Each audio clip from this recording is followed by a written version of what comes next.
Hello everyone! Another Kim Lines cake for today's video! Two-tier full fondant cake ulit ang cake natin for this video.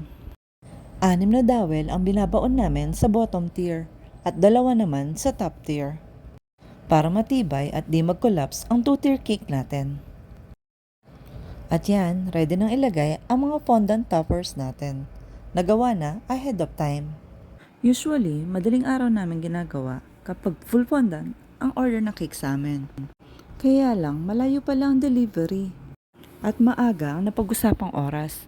Kaya kahit gabi pa lang, ginawa na rin namin. Dahil super na iniingatan namin na hindi malate kapag may mga order na cake. May mga pagkakataon lang talaga na di maiwasan. Pero hanggat maaari, tumupad sa pinag-usapan. Shoutout na rin po pala sa mga client na maaga mag-demand ng pick-up time nila. Sana sa 2024 tumupad na kayo sa oras ha. Charot lang. Basta walang nakaskad na deliver. Antayin namin kayo. At hayan, tapos na ang ating baptism cake for Baby Clyde Peter. Special thanks to his mom na nag-order nitong cake and cupcakes.